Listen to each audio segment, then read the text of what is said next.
안녕하세요. 해비학 교실의 김 교수입니다. 올해의 추석 연휴가 다가왔습니다. 이번 연휴는 무려 6일이나 돼서 벌써부터 즐거운 마음이 듭니다. 매년 그렇듯 추석 연휴에는 대작 영화들이 개봉하며 흥행 대결을 벌입니다. 올해도 스타 배우들을 앞세운 다양한 장르 영화들이 등판을 앞두고 있습니다. 현재 분위기로는 천박사 퇴마연구소, 설경의 비밀이 이번 연휴 때 가장 큰 흥행을 보일 것으로 예상되고 있습니다. 강동원 주연의 영화 천박사 퇴마연구소는 전 세대가 재밌게 볼 수 있는 오락 영화입니다. 코미디, 판타지, 액션, 오컬트 장르 등이 적절하게 뒤섞여서 매 순간 신선함을 전해주고 화려한 그래픽과 액션이 돋보이는 게 장점이라고 합니다. 그리고 무엇보다 귀신을 믿지 않는 퇴마사라는 독특한 설정, 귀신 보는 의뢰인의 미스터리한 의뢰, 지금껏 접하지 못했던 기괴한 사건 등 관객을 끌어들일 매력적인 요소가 가득한 것이 이 영화의 특징이라 할 수 있습니다. 이 영화의 주연을 맡은 강동원 배우는 천박사라는 인물이 언변이 굉장히 뛰어나서 사기꾼처럼 보이지만 어떤 비밀을 품고 있는 캐릭터이다라고 알리며 관객의 호기심을 불러일으키기도 했습니다. 그래서 오늘은 천박사 퇴마연구소를 보러 가기 전에 한 번쯤 살펴볼 원작 웹툰 속 주요한 설정들에 관해 말씀드리려 합니다. 그럼 바로 시작하겠습니다. 첫 번째 주요 설정은 원작 웹툰 속 천박사입니다. 원작 웹툰 속 천박사는 유명한 퇴마사로 몇 달째 케이블 TV에 출연해 귀신 퇴치에 대해 떠듭니다. 하지만 그는 귀신을 볼 수 없습니다. 볼 수 없을 뿐 아니라 귀신을 전혀 믿지 않습니다. 그런데도 수많은 고객들은 천박사에게 퇴마의식을 의뢰합니다. 천박사의 퇴마의식은 한 건에 1,000,000원으로 절대 내고를 해주지 않습니다. 한 건에 1,000,000원이라 그래서 천박사라고 불리고 있습니다. 그럼에도 천박사를 찾는 고객들은 많습니다.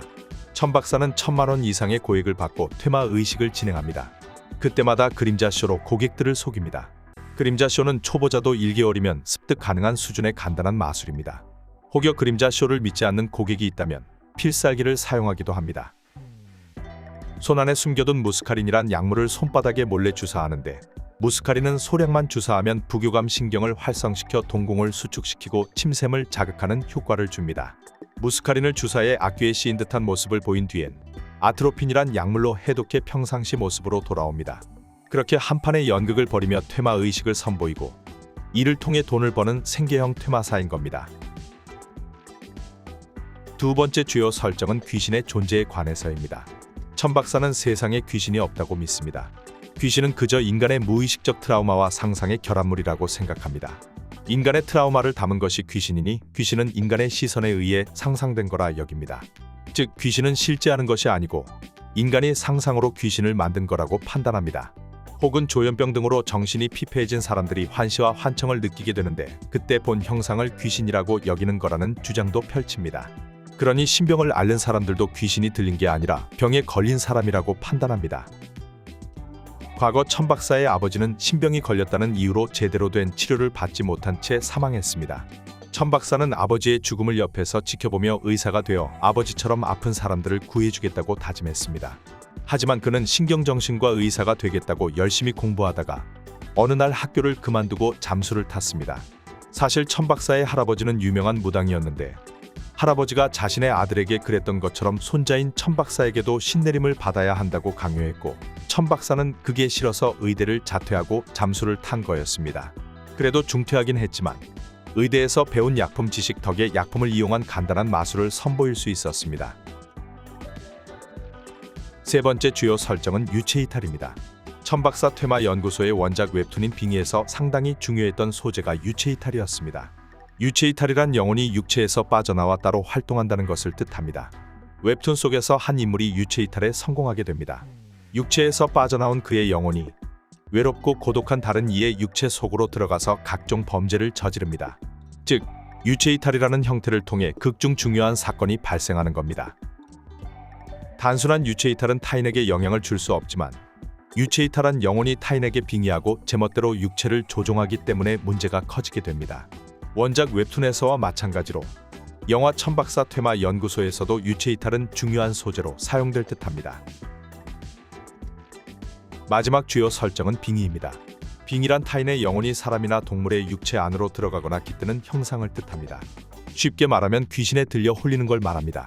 누군가 빙의를 경험하면 원래 자신이 아닌 다른 인격이 표변하기 때문에 이해할 수 없는 기이한 행동을 하게 됩니다. 그런데 빙의의 사전적 정의를 살펴보면 이렇습니다. 첫 번째 정의가 다른 것에 몸이나 마음을 기댄다라는 의미이고, 두 번째 정의가 우리가 알고 있는 귀신들림이라는 의미입니다. 즉 빙의란 단어는 귀신들림이라는 의미만큼이나 누군가에게 의지하고 기댄다는 의미가 중요하게 사용된다는 겁니다. 원작 웹툰에서는 이 점을 상당히 강조하고 있습니다. 원작 웹툰인 빙의 속 여자 주인공 오유경은 이런 말을 합니다. 아저씨 그거 알아요? 빙의라는 말을 사전에서 찾아보면요, 귀신 들린다는 뜻보다 먼저 나오는 뜻이 있어요. 길대 빙의에 의지하려해 무언가의 몸과 마음을 기대고 의지한다는 뜻이래요. 누군가에게 빙의한다는 건 그에게 자신을 기대고 의지하기 위해서가 아닐까요? 제가 아저씨에게 그러고 있는 것처럼요. 즉 빙의라는 제목에서도 드러나듯이 이 작품에서 가장 중요한 설정은 몸과 마음을 의지할 수 있는 대상이 있는가 라는 부분입니다.